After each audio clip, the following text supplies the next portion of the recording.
Doctor, ¿cómo estás? Buenas tardes, muchas gracias por tu tiempo. Muy buenas tardes, a las órdenes. Doctor, si podés por favor relatarnos esta decisión que toma la Conmebol, es decir, queremos sumarnos a la investigación que hace la Fiscalía, presentamos querella adhesiva y qué implica eso en términos procesales para estos imputados. En términos procesales implican dos cuestiones. Primero vamos al ámbito del Poder Judicial. Se presentó una imputación y fue admitida por parte del Juzgado Penal de Garantía. Entonces el rol de querellante permite, en este caso a la víctima, a través de ese rol, participar de Sí, ese procedimiento y las eventuales discusiones que puedan existir desde el punto de vista procesal a los efectos de impulsar la marcha de este proceso y los distintos aspectos que se puedan medidas cautelares, medidas para sí. garantizar la reparación del daño o otro tipo de cuestionamientos que cualquiera de las partes, incluido la víctima, pueda plantear, podamos discutir en sede del Poder Judicial. Y un tema no menor, en el sistema procesal penal paraguayo está contemplada una figura que implica un procedimiento para reparar daños eventualmente causados por la realización de hechos punibles.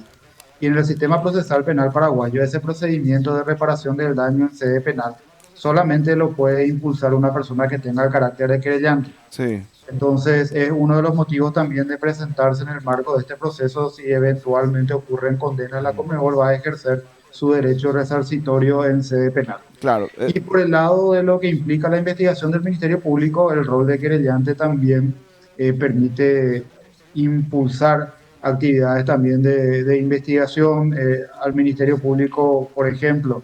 Si uno como víctima propone algún tipo de diligencia, el Ministerio Público no comparte esa postura, en realidad al ser rol de víctima tiene que expresarse respecto a la claro. valoración en cuanto a la diligencia propuesta, pero si uno ejerce el rol de querellante, el Ministerio Público está obligado a emitir un pronunciamiento fundado y eventualmente como creyente uno puede ante Sí. los superiores jerárquicos reclamar ese aspecto e impulsar de manera más concreta la investigación. Claro. En Básicamente, síntesis, el abogado creyente es como el fiscal adjunto del caso, o sea, un fiscal que coadyuva en el caso porque así, puede pedir así mismo. diligencia, puede adjuntar pruebas, puede participar en la investigación. Te quiero preguntar, doctor, pregunta Sí. absolutamente precolar de alguien que no pasó nunca ni frente a una facultad de Derecho, en este caso, ¿verdad? Te pregunto, ¿la querella indefectiblemente se presenta contra todos los imputados o un creyente adhesivo puede decir, a mí me interesa sumarme con estos imputados y no me interesa la persecución de estos otros imputados?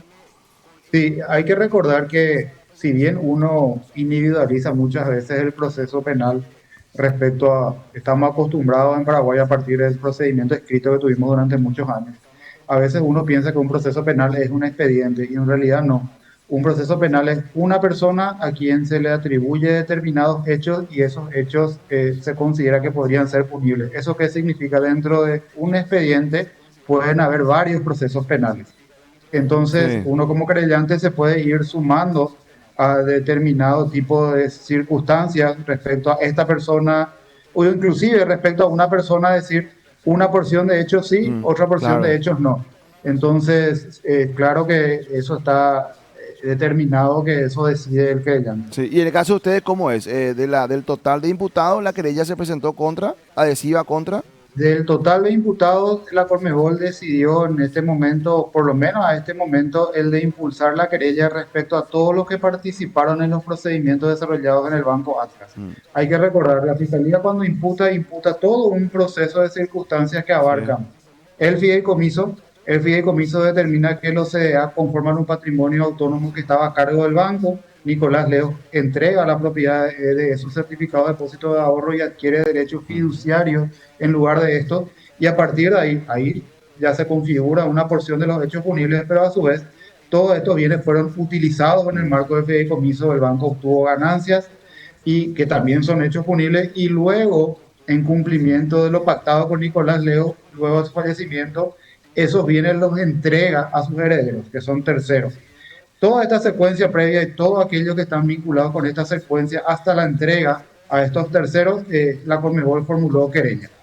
A ver, la acusación o la denuncia por lo menos gira siempre en torno a que el banco Atlas manejó ese dinero, recibió, despachó ese dinero.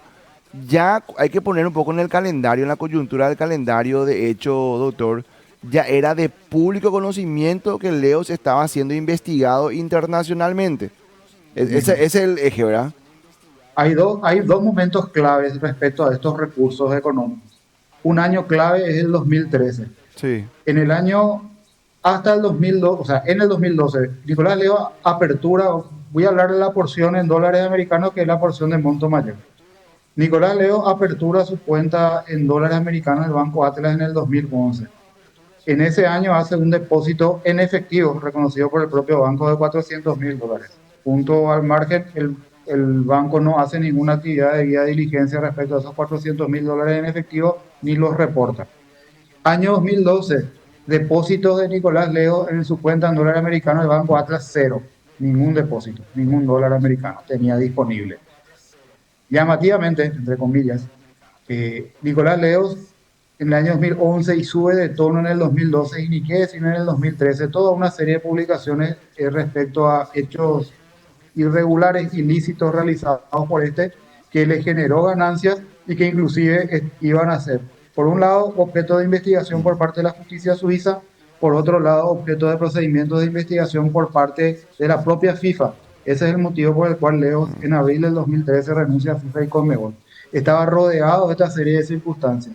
Estando rodeado de estas circunstancias, Nicolás Leo, de depositar cero en el 2012, deposita entre enero y abril del 2013, deposita en efectivo en diferentes momentos $5.100.000. Y fíjense el salto notable. Con todas estas alertas, y de hecho los depósitos en efectivo en dólares americanos ya son una alerta de por sí. Claro. Inclusive el banco reconoció que eso disparó alertas. El banco no hizo ninguna actividad de debida diligencia respecto a esos recursos en el 2013. Y entre lo que implica marzo y abril, de esos depósitos de marzo y abril, elabora certificados de depósito de ahorro, su origen depósitos dólares americanos efectivos, y esos CDA son los que se renuevan en el tiempo y llegan hasta el fideicomiso en el mes de febrero de 2016. Momento clave, 2013, todas estas circunstancias, todas estas alertas. Mayo del 2015. El 27 de mayo del 2015 hace una conferencia de prensa el Departamento de Justicia de los Estados Unidos en Washington y la fiscal federal de los Estados Unidos anuncia que Nicolás Leo fue acusado por el Departamento de Justicia por varios hechos punibles, entre ellos el lavado de activos. Y eso es publicado en todos los medios de comunicación nacionales y también internacionales. ¿Qué ocurre? Ya en realidad anteriormente, pero Banco Atlas reconoce que a partir de ese momento Nicolás Leo tenía un perfil de alto riesgo en materia de prevención. Y de hecho anuncia también que está pidiendo la extradición de Nicolás Leo y pide la detención con fines de extradición de Nicolás Leo. Entonces ocurre lo siguiente, perfil de alto riesgo, eso obliga a una debida diligencia ampliada. Eso obligaba por segundo momento, además del 2013, al banco. ¿Qué significa debida diligencia ampliada en términos cristianos? El banco tiene que verificar si su cliente, cuando le aportó información sobre origen de fondos, no le mintió, lo cual primero también determina verificar si alguna vez aportó información sobre origen de fondos. ¿Y qué significa no mintió? Si yo, por ejemplo, mi rol de abogado, pongamos que en alguna oportunidad yo aporté una factura para justificar ingresos, declaro honorarios profesionales y justifico ante el banco. Luego, por algún motivo, salta, Claudio pasa a un perfil de alto riesgo, no sé, porque estaba vinculado a casos, bueno, pongamos X situación. Claudio pasa a alto riesgo y eso significa entonces debida diligencia ampliada. Eso determina que el banco debería llamar a la persona que aparece como, en este caso en la factura, y preguntarle qué tipo de negocio hiciste realmente, es honorario. Claudio a lo mejor mintió. A lo mejor, claro, y no se hizo ese trabajo. Doctor, nada. Claro, por una cuestión de tiempo, te agradecemos muchísimo tu colaboración con nuestro espacio. Te quiero preguntar en cristiano, para que la gente que nos está mirando entienda, y también yo quiero entender, ¿por qué la Conmebol dice, bueno, sabiendo que Nicolás Leo era la máxima autoridad de la Conmebol y evidentemente el dinero era ilícito, pero cuál es la justificación para decir en un juicio el dinero era nuestro? Porque hay que vincular, pues, ¿cómo decimos el dinero era de la Conmebol? Y no vendía cocaína Nicolás Leo, o no vendía torta de miel en el mercado. O sea, ¿cómo decimos el dinero era de la Conmebol? Por dos circunstancias. La investigación determinó del Ministerio Público, y en un monto inclusive superior a auditoría forense, y ese monto es superior porque la Fiscalía tuvo más información que los auditores forenses. Entre el 2000 y el 2013, Nicolás Leos realizó toda una serie de conductas que son hechos punibles contra el patrimonio de la Conmebol y obtuvo 44 millones de dólares de beneficios indebidos. Eso es por un lado. Y esos beneficios indebidos, Nicolás Leos los extrajo de las cuentas. Primer paso. Segundo paso, tomando todo el tema de la información respecto a Sí. Nicolás Leos sobre sus ingresos lícitos. No es un caso de enriquecimiento, sino es un caso de que se verifica toda la información respecto a Nicolás Leos en su rol particular. Él no tenía, él tenía determinadas fuentes de ingresos.